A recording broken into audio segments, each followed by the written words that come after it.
Mélodie céleste. Énergie de la pleine lune, éclipse, du 16 mai 2022 à 25 degrés, Taureau, Scorpion.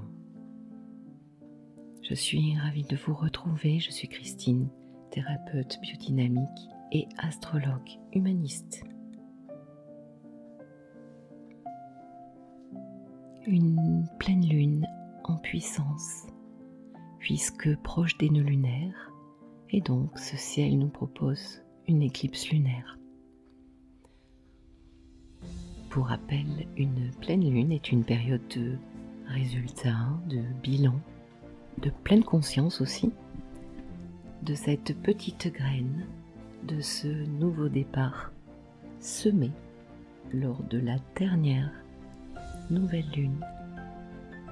En l'occurrence, la nouvelle lune du 30 avril, qui était déjà conjointe à Uranus. Et waouh, les énergies pouvaient être surprenantes. De grands bouleversements donc en perspective. Autour du 16 mai, mais pas que, puisque cette pleine lune éclipse peut agir de maintenant jusqu'à 6 mois. La lune scorpionesque s'oppose donc au soleil taureau. Qu'est-ce que cela veut dire ? L'axe taureau-scorpion est un axe de possession et dépossession. Cet axe nous promet une belle thématique de lâcher prise, de détachement à quelque chose, à une attitude, un comportement, peut-être même une substance, à une situation, à une ou des personnes.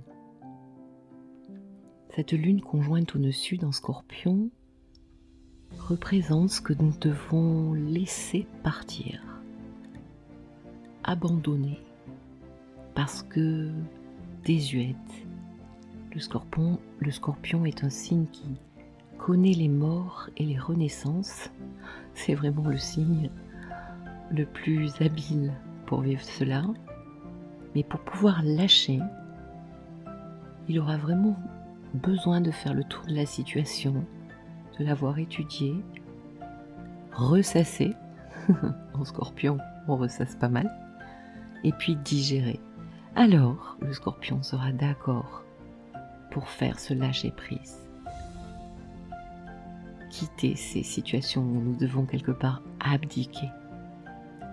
De toute évidence, quitter une certaine zone de confort pour aller construire en taureau, prospérer et rejoindre ce nœud nord où nous devons tendre pour notre plus bel épanouissement et expansion.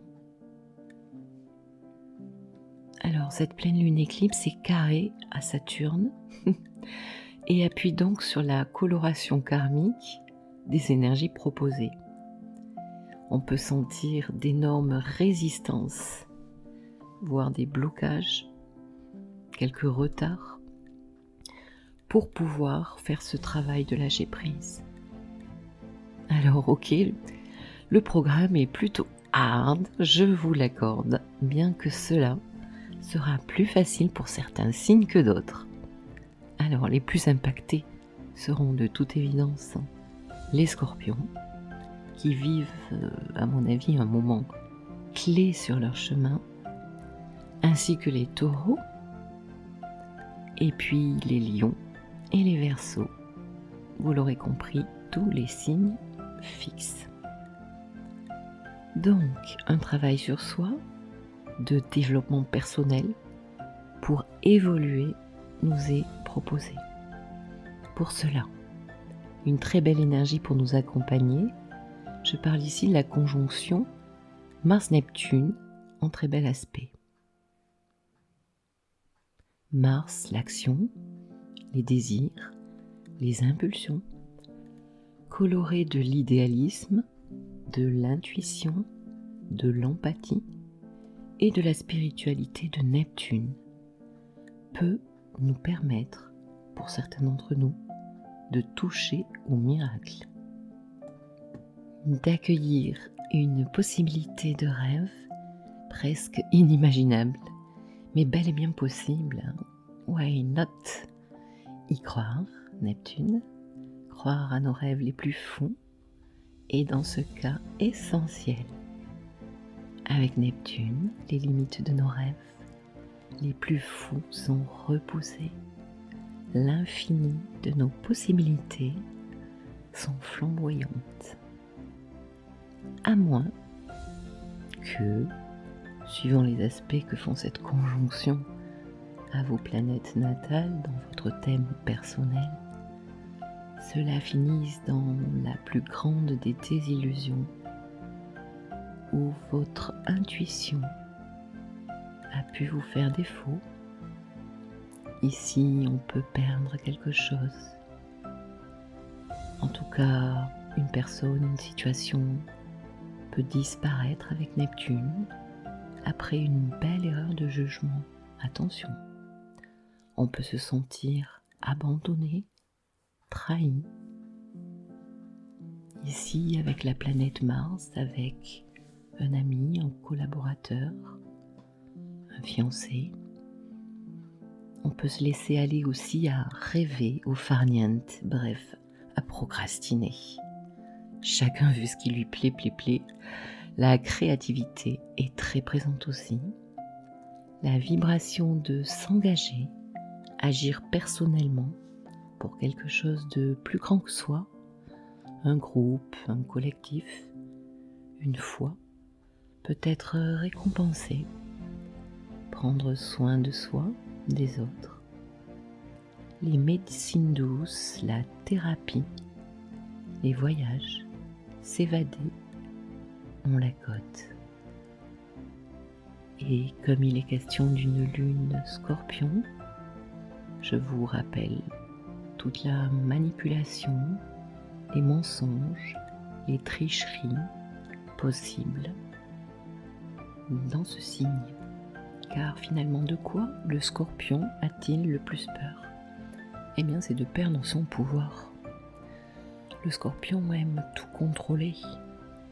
Donc pour cela, malheureusement, il est quelquefois prêt à manipuler certaines situations.